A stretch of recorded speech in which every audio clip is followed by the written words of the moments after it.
Welcome to Forensic Friday. Where we examine the intersection of true crime, psychology, and the heart of being human in the middle of it all.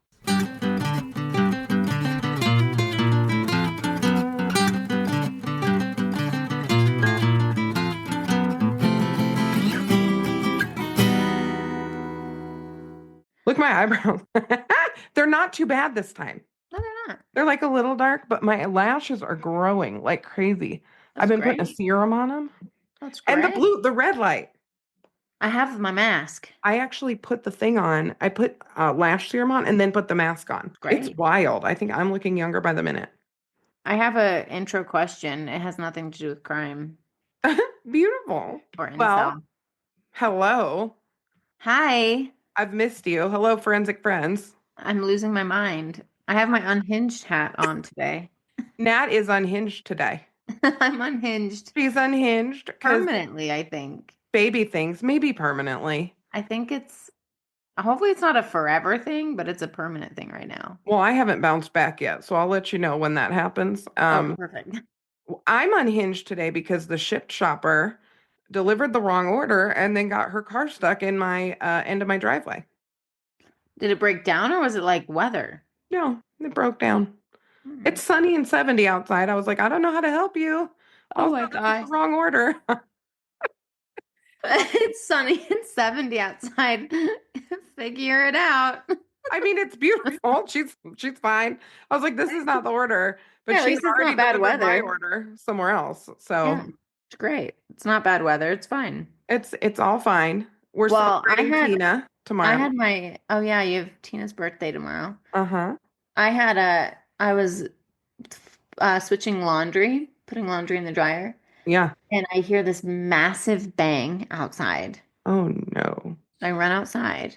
Well, and I, you're in a no, scary I live spot. That could be a gun. yeah, we don't know. I mean, the part of Commerce City I live in isn't like the nicest. No, there could be a gun.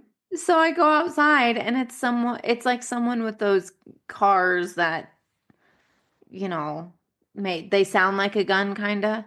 I don't know a car that sounds like a gun. Like when they like backfire or whatever. Oh, yeah, yeah, yeah. So some like fancy car that was out there, but it like sounded like they crashed it. They didn't. Oh I man. ran outside ready to kind of kill someone because I was like, if someone wakes up my baby, Oh yeah. I just put her down. Oh, I was talking to Mac on the way to your house when we came up. Was that was last weekend. And he wanted to see the house that has all the decorations up at once. And so I pointed it out to him and he was like, "Now that I see it, I don't think I like it." Yeah, no. He thought it was going to be like all his favorite things. No, it's not. It's not well done. No, and we're doing Disney in June, so I am figuring everything out. Lightning passes. You know how I am. I mean, I Oh, will bougie it up and we will have a plan. that'll be fun. I know. So what's your question? Oh, I was just gonna say something super random Go about for it.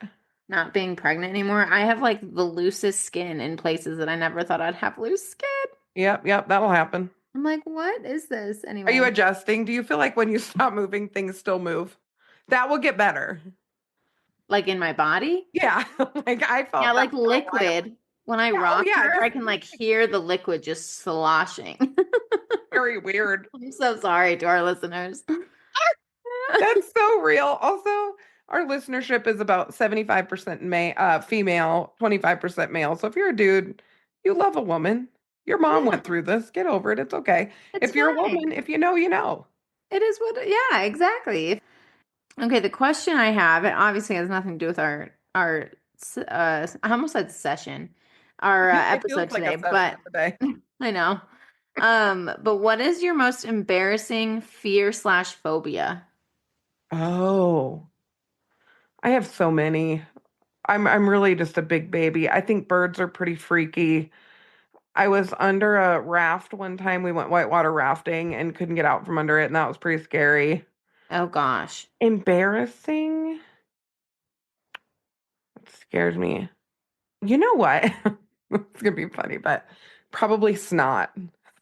Ew. I know it's gross. I don't even like the word. It's up there with moist, but I can't. Yeah.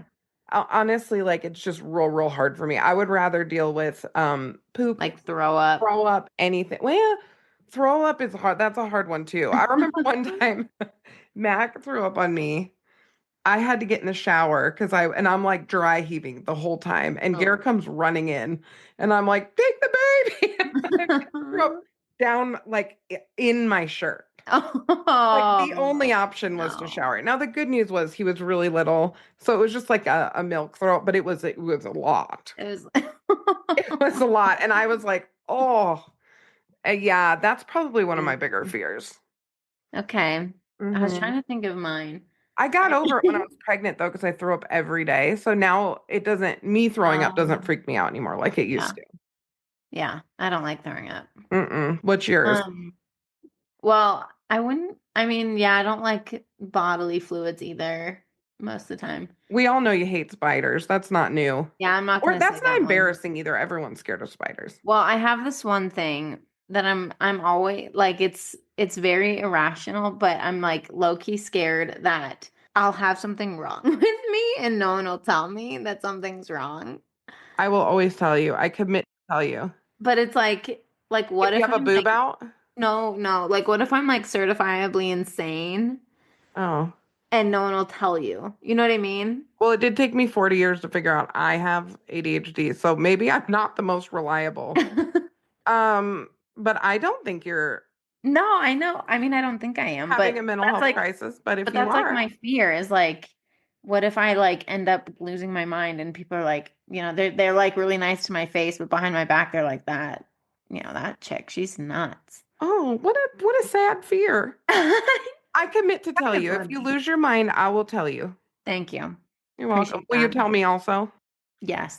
Also, if I start to get dementia adjacent, like if I'm really forgetting things and not like in a funny, cute way, but in a like I'm Uh-huh. worried about her way, will you Uh-huh. please tell me? Uh-huh. Okay. But see, Well, here's the thing though. Most of the time, if you do have something like that, you won't believe me. I would believe you, I think. Okay. You'd be the last to go, I think, in Okay. terms of people that I would believe. I'd be like, Okay. That's fair. oh, her. You'd probably be one of the ones I'd remember as well. That's great. I know. It's So perfect. I like our chances to help each other. Yeah. I think that's like my most, I don't know if it's embarrassing, but like weird fear.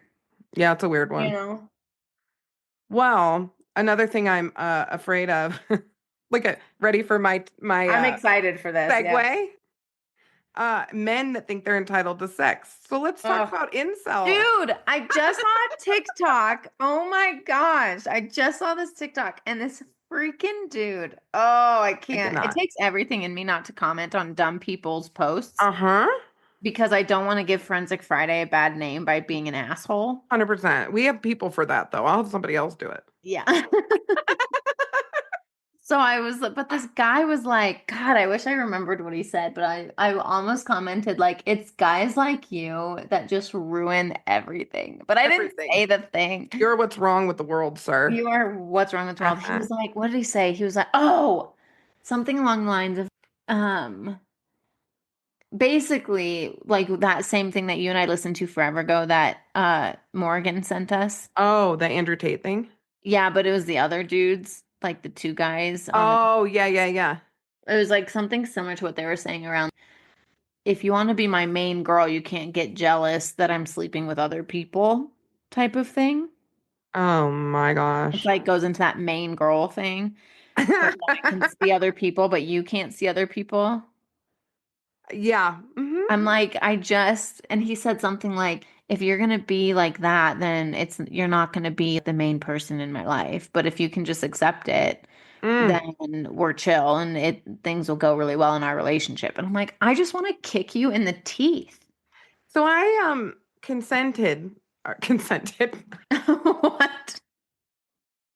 consulted. Okay. Do you see how my brain is already like immediate no? Just get the consent message out. No, I consulted on a case where a man spontaneously decided that he was going to basically be a polygamist and have another woman in his home.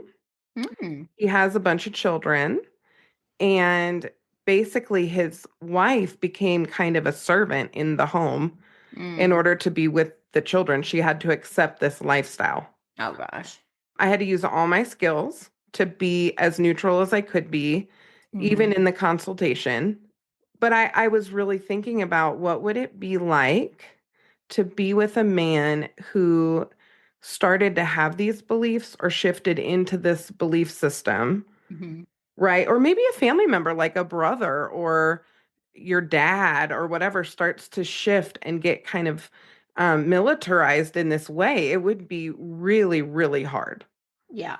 And as a woman, all of this stuff really offends me. As a Hmm. therapist, I can see the mental health underneath it, which we're going to get at a little bit. Yeah. So, we're going to talk today about incel ideology in preparation for a case on Elliot Rodgers. Hmm. It's also kind of a connection to our case or our mini about adolescence, the show Adolescence. So if you guys haven't Hmm. heard that one, go back and listen Hmm. to our episode on adolescence. Our husbands had a really interesting conversation about masculinity and how they develop that and what they think it means. And so it got me thinking about this topic that we've touched on in so many ways, but we haven't really broken it down yet, Yeah. you know? Yep. So you know where the term incel comes from, right? Like where this whole thing started?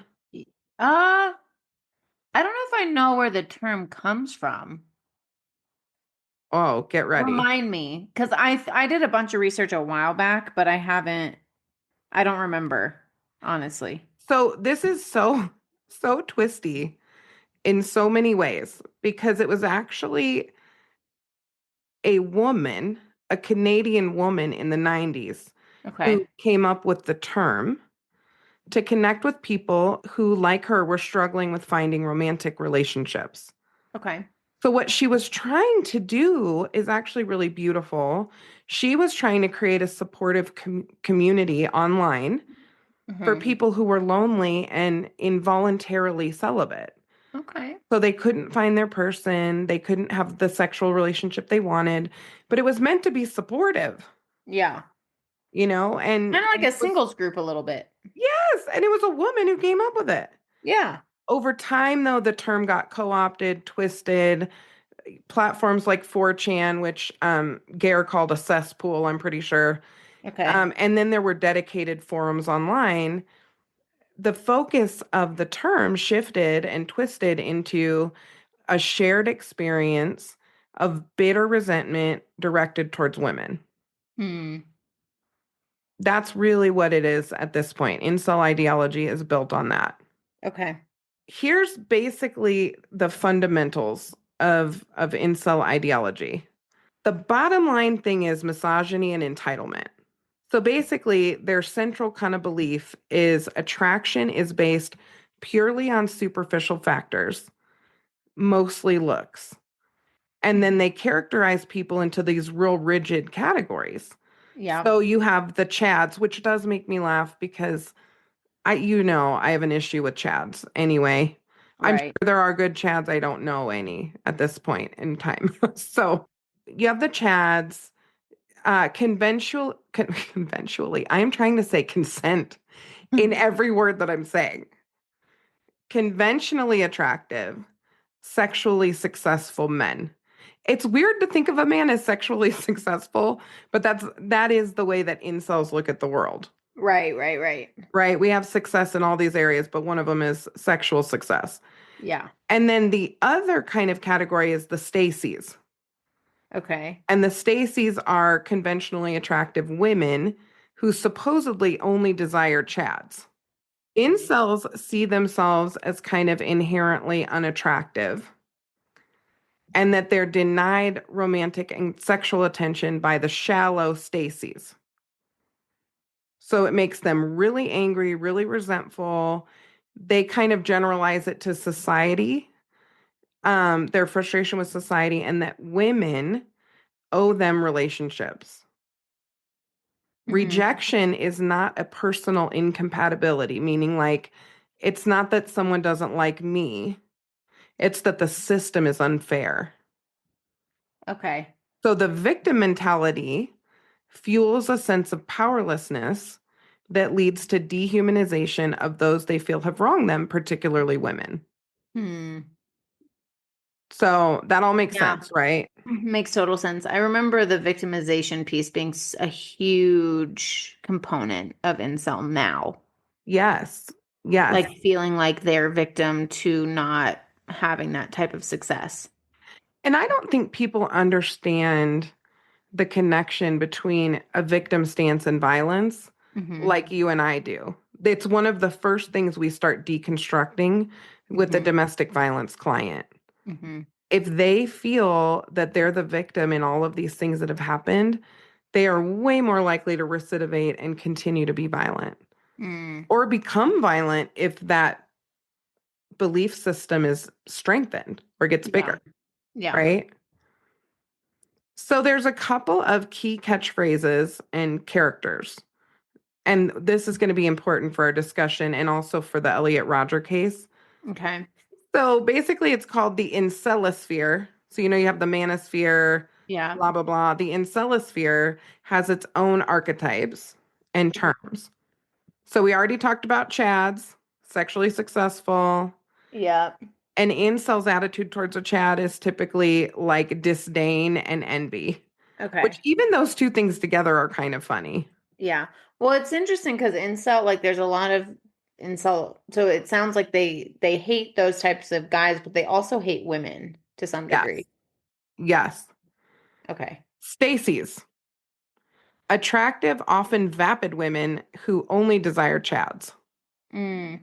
And in Elliot Rogers' case, it was blondes in particular were Okay. Stacy's,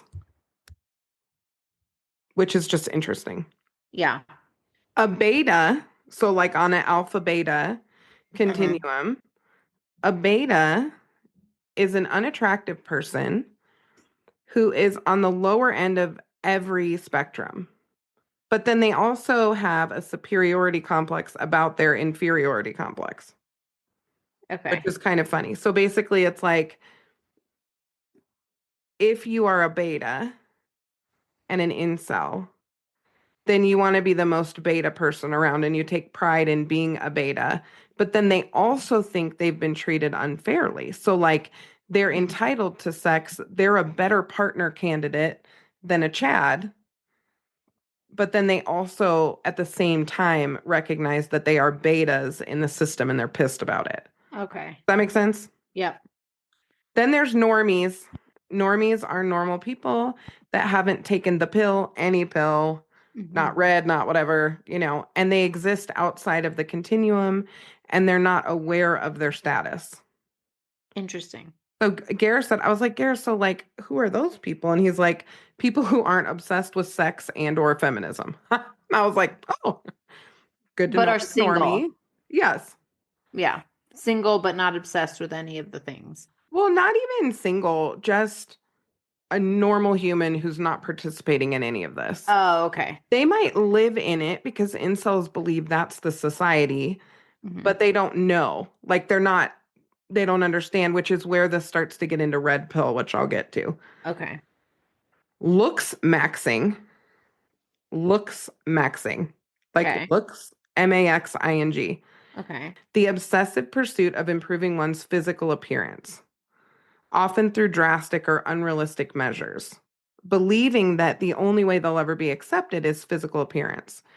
So Okay. interestingly, incels will sometimes take these drastic measures to look good, and then they get excommunicated from their community, Mm. which is so interesting. So there's a lot of discussion about making yourself better, but we're demonizing Chads, but we're trying to make ourselves look like a Chad.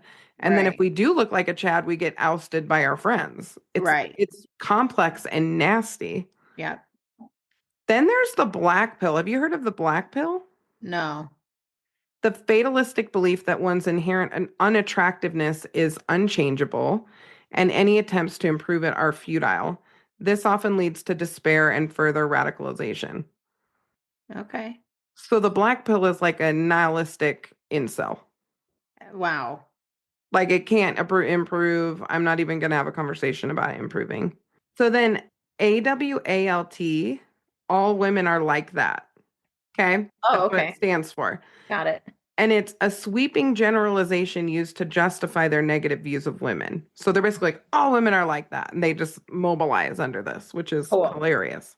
Basically, they've used all these terms to have kind of a shared language that reinforces their worldview and solidifies this kind of us versus them situation. So I was talking with Garrett.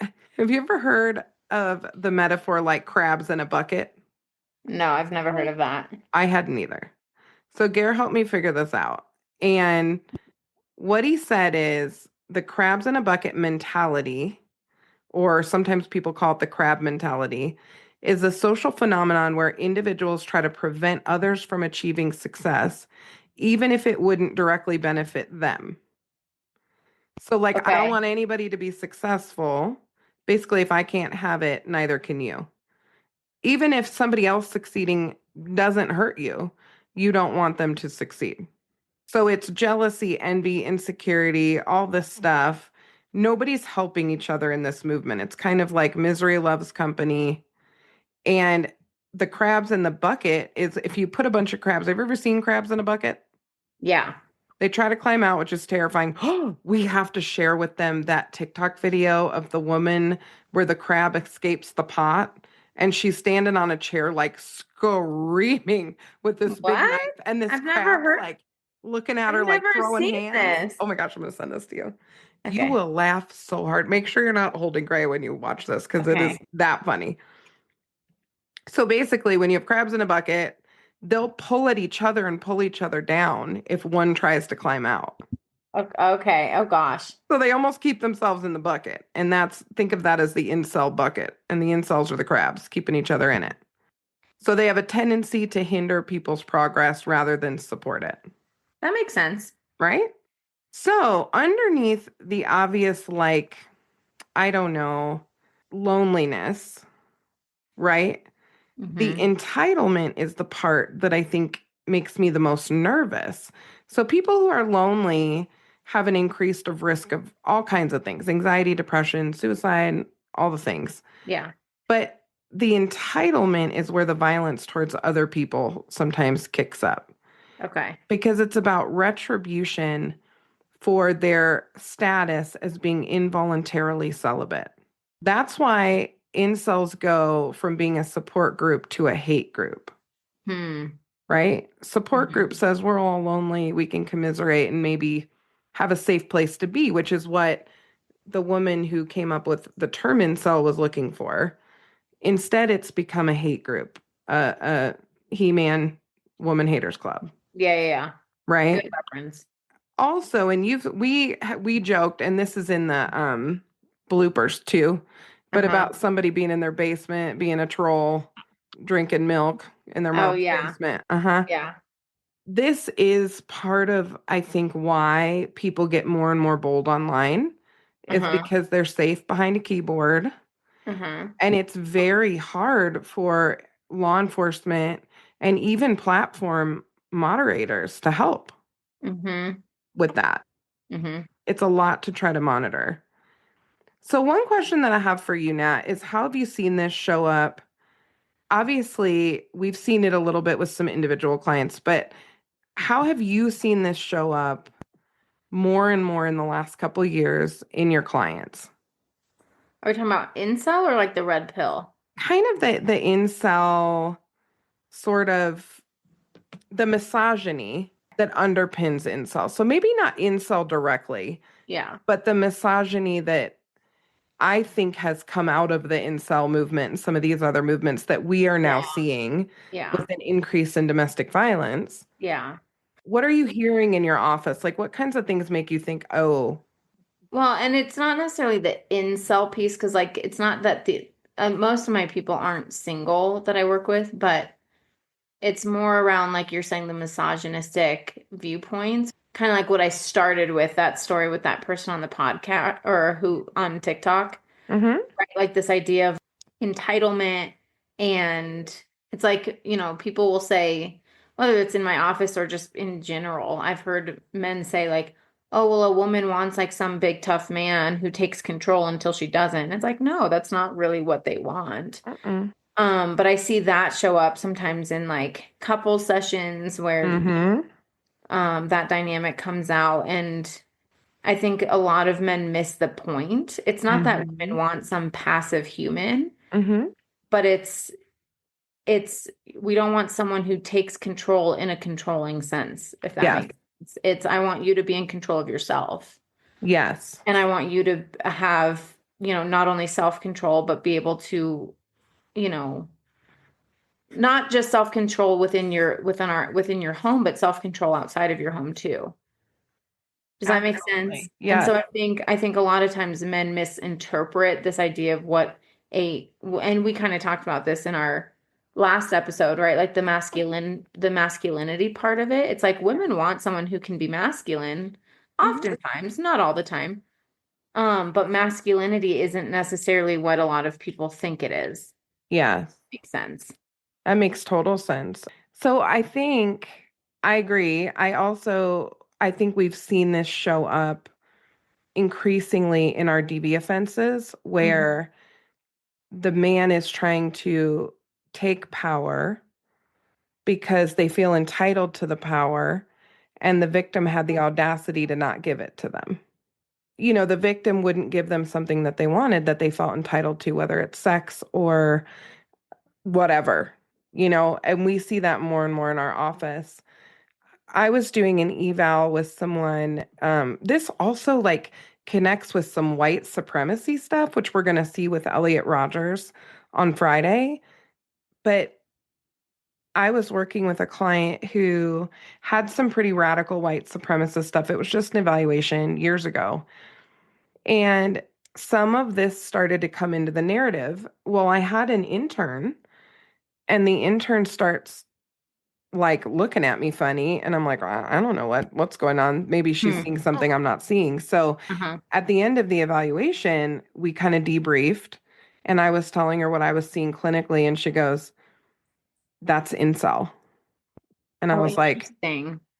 "Oh, okay." And I So interesting. did some research, and then we had an FBI trainer come to the DVOMB and gave us some amazing, like more than I could ever get into in the podcast, but it was super helpful because this ideology has been linked to a lot of mass shooters, mass killers. So that's kind of important, and even serial killers. You can see this in some serial killers as well. Yeah. And so it got me kind of interested in it. And I think we're seeing a big increase in this, which is something we talked about in the adolescence episode. Oh, for sure. Yeah, I think with our DV guys, we've seen it for a long time. We just didn't always know what to call it, Yeah, the to attitude be is new, honest. but the terms were new. Yeah, exactly. And the fixation, the level of fixation, I think was a little bit new as well. Yeah. Well, and I do still see some of the incel. I don't know if this would technically be it, but like I Mm. even think of some people I've worked with in the past where they have said they've talked about going for individuals who they see as way less healthy, like they're not Mm. Stacy, Yep. right? And that's a whole different type of dynamic. But they have like a disdain for the quote unquote Stacys and the quote unquote Chads, but they Yeah. still go for women, just women who they feel is much more unhealthy than they are. Oh, for control or Yeah, whatever. exactly. The anger, I can't emphasize enough the anger within this movement. It is terrifying as a Yes. woman, the things that they say. Well, and the sad thing is it didn't start, well, obviously it started off with a woman creating this whole thing. Yes. But even when men took some of it, it didn't start as an angry thing. No, it changed and got perverted like most things online. Yeah. Kind of developed a life of its own. And I think this gets into kind of the men's rights movement, red pill. And we're getting to a point now, this is so pervasive online when Nat and I are doing evaluations or a new person comes into the group. I've actually noticed more in the last 2 years than in my whole career of men kind of wearing certain things and kind of looking at each other. And I sort of know what it is, but I don't fully know Mhm. what it is. Or Oh they're yeah. using words and they're kind of catching each other's eye, and it's a very unsettling feeling as a woman. I Hmm. will definitely insert myself in that conversation, as will you, and say, hey, what is this about? What's Right. Like that what's mean? happening? Tell me Yeah. about your, Because some of we the can we tattoos can too that you're sense the seeing. dynamics. We just don't always know why the dynamics are happening. That's exactly right. Um, and so the online convergence that's kind of happening with men's rights, which by the way is hysterical. First of all, I love men. Men are great. We work with men. I have empathy for men. I advocate for men. I think men should be fathers, all the things. Hmm. The men's rights movement is hysterical. Men have had rights since the beginning of time. And Yes. specifically white men who tend to really push this crap, they've been in Hmm. charge forever. So I don't Hmm. even know. I don't understand how that's even a conversation. It's hilarious to me. But then you got the red pill situation, which we have not gotten into that yet. We will. Yeah. We have white supremacy, which you're going to see with Elliot Rodger, but also has some connections to some of these things. So you have this nasty pot of bullshit all spinning together. And what we're seeing is basically an attitude that women have undue power. And one of the things that's really, really scary about incel culture that I read is even within the men's rights situation, there's a lot of stuff about women having babies, being forced to have babies, being forced to have sex with whoever a man says they should have sex with. And this is all grounded in like male victimhood. So the men's rights activist movement doesn't inherently endorse violence or sexual entitlement, but there's a shared sense of grievance and a belief that there's a male disadvantage now. And so that makes some of these communities real sympathetic to each other. Yeah, I could see that. And then the looks maxing obsession with trying to make yourself look better intersects with the manosphere that talks about self improvement to attract women. And the manosphere stuff, people are hard on themselves within the manosphere. It's kind of like buck up, buttercup, like fix yourself kind of Yeah. thing. There's not a lot of empathy for men or women. It's Yeah. like Yeah. just make yourself better, Yeah. better Yeah. to Yeah. get an attractive woman, basically. Yeah. Yeah. And it comes from a place of a perceived deficit instead of genuine self-love. That's what I was gonna say is like you know me, I don't hate the message of do better for yourself. I'm not against the idea of be who you want to date type of mindset, I actually think that's a good mindset. but also like the manosphere is very much like get a six pack and you'll be happy.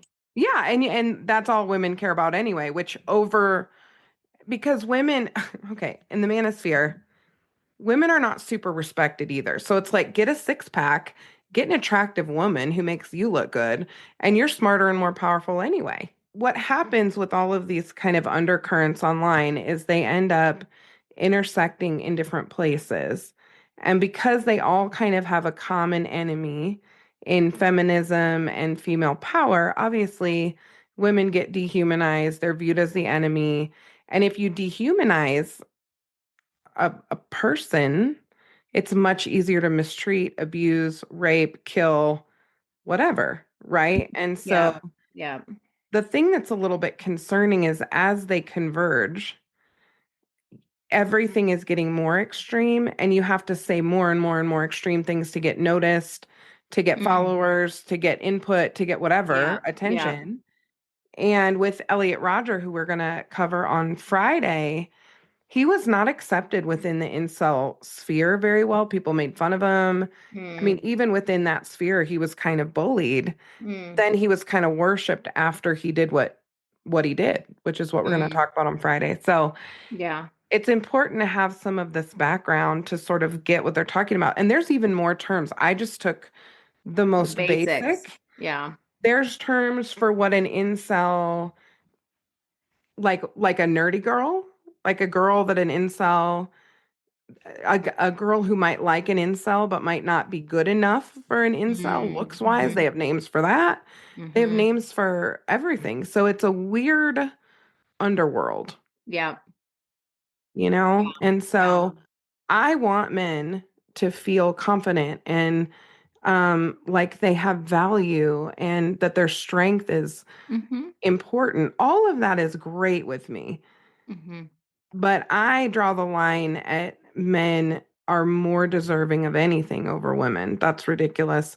And I Oh yeah, don't think no. women have taken charge of everything. I do No. think women have decided that we deserve an equality and that Yeah. that's been jarring for men. Yeah. And like I said in the adolescence episode, I do think women have been emasculating in their Mm-hmm. desperation to get more power. Yeah. But the truth is, men are not afraid of women. Women are afraid of men, and there's Oh, reasons for that. yeah.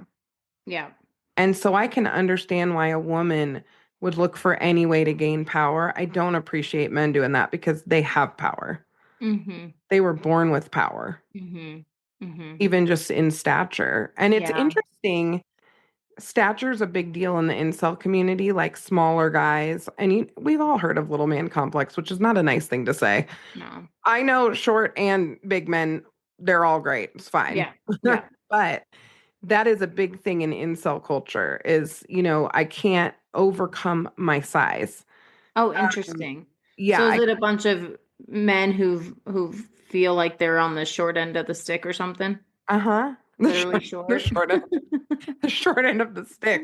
Hey, they drew the short end of the stick Short with end of their the height. stick. Uh-huh. That is Okay. the problem.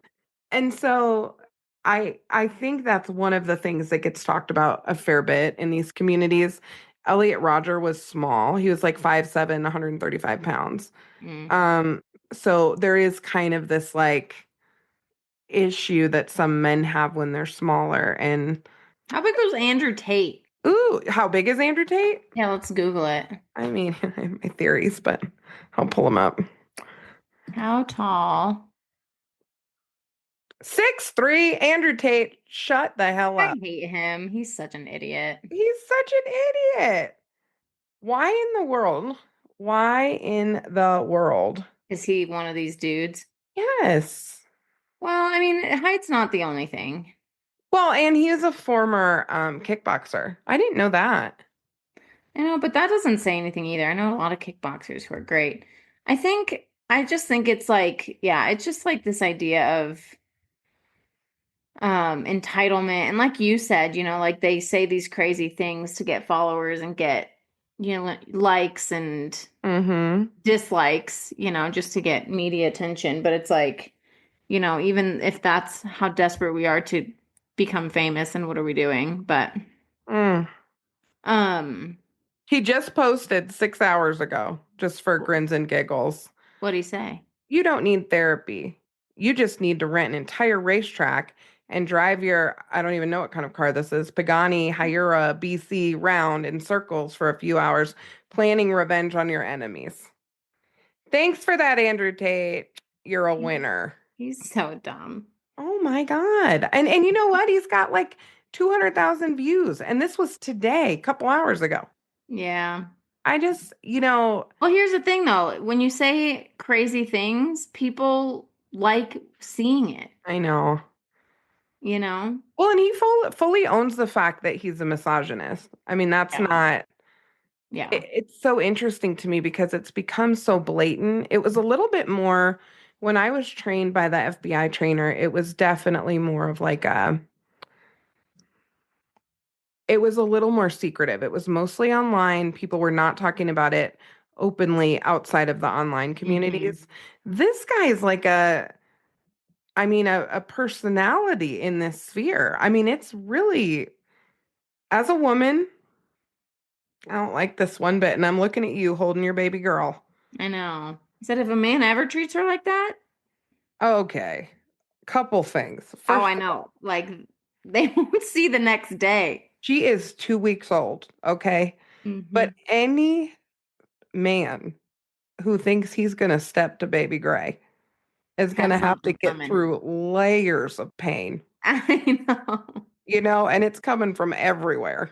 Everywhere. Everywhere. She is so precious. But I'm looking at her face and I'm like, how can these men say these horrific things about women, but they have mothers, sisters, daughters, all the things, Mhm. friends, partners, and it's got to be such a disconnect in their head.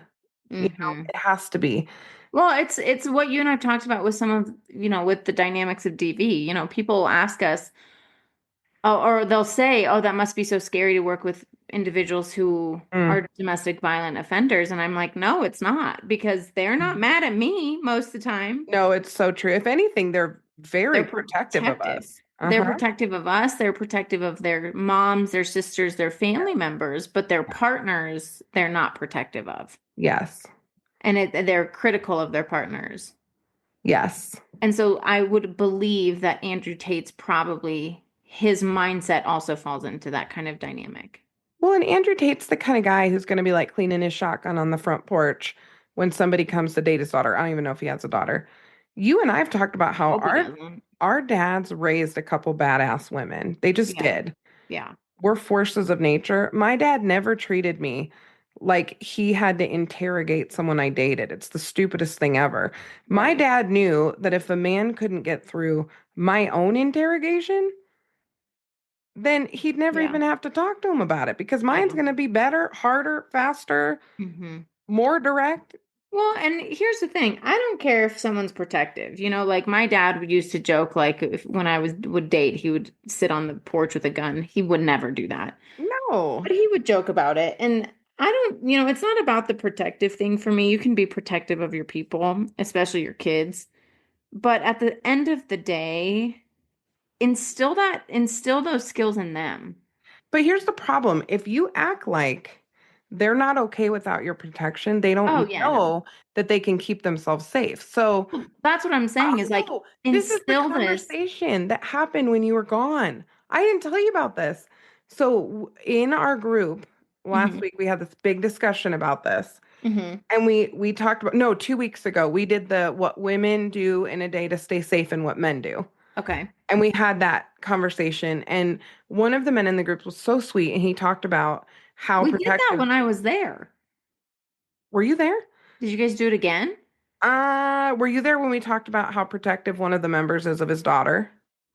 I probably. Okay, so basically, for our listeners, what Yeah. the conversation shifted to was there was a man in the group and he was really worked up about it in a sweet way, but he was talking about protecting his daughters and he Hmm. has drilled into them. They call him, he's there. If they need him, he's coming. All they have to do is call, be prepared, be ready for anything, blah blah blah. But one of the people in the group, and I thought this was really pretty amazing, was kind of looking at me funny, and I sat with it for a minute and realized they're actually instilling fear.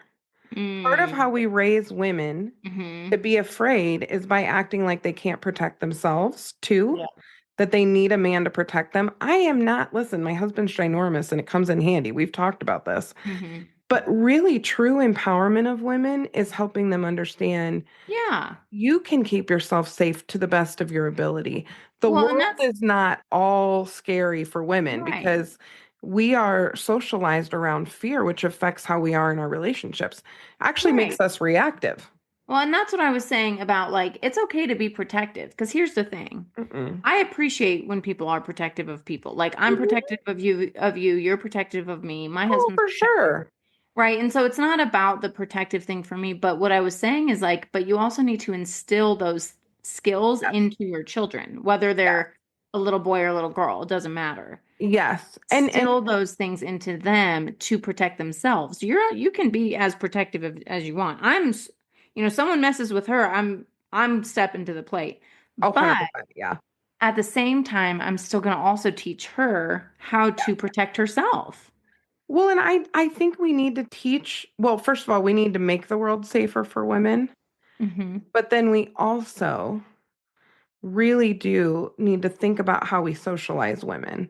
Yeah. Because what our society does is we get afraid and we put in more and more protections, and people get around the protections, and it gets more and more scary. And now we have, metal detectors at schools, and we have, teachers packing and armed security, and we have all this stuff. And I'm all for, like you said, being safe, Yeah.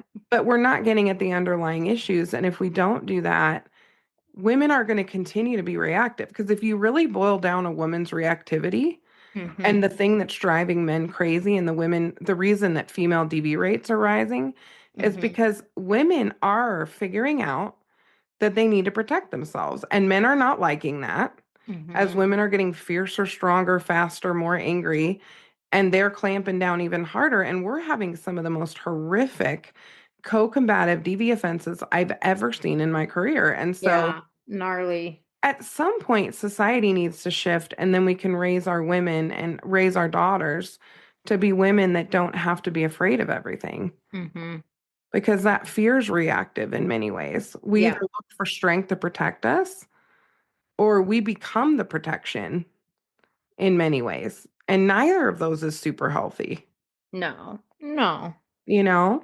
No. I think it's just, again, it's teaching them how to do it, how to do that for themselves, right? It's like the Yeah. boundaries conversation. Yes. Right. Like when kids are kids, it is up to the parents to instill what the boundaries are because boundaries keep people safe. But then we also have to teach how we create boundaries. How do we make boundaries? How do Yes. you have boundaries as you get older and I'm not around as much? Yes. Right. So it's the same type of concept. So Oh, baby gray, if we could change the world for you. Maybe we will a little bit. Couple things, get ready for Friday. Elliot Roger episode is dropping on Friday. Again, we have new merch, unhinged merch. Nat is literally wearing the hat. Maybe she'll post it later. Maybe. maybe. Maybe. We have all kinds of new stuff. We've had a lot of people buy the t-shirts, the Yeah. unhinged t-shirts, which is kind of fun. They're And great. I have the I tank know. top. I need to get a t-shirt. I know they're so cute. So check out our merch on our website, forensicfriday.com. And again, you can check out Comfort. They have some new stuff for summer too. And Mm-hmm. it's comfrt.com/forensic15. And you'll get 15% off. And that helps support our podcast too. Yeah. Yeah, we have some good episodes coming, like Janine said, the one she's doing for Friday. And then I have one that the same listener that we shouted out for the adolescence. Why can't I think? Sorry, Gary, you're gonna have to cut out some ums. Yeah, the same listener who sent us the adolescence request. I'm gonna do another one that she requested, and I just started it, and it's nuts. Oh, They I'm looking forward to that one. I know. Well, I didn't know about this case, but apparently, I mean, it's a big freaking deal. Oh, gosh. And yeah, y'all, we got some good stuff coming for you guys. But yeah, I'm excited for what we've got coming up. Oh, it's great. It's going to be great. So we'll see y'all on Friday. And as always, Bye, forensic friends. I'm Janine. And I'm Nat. And as always, thanks for listening and join us next week for more crime, psychology, and heart.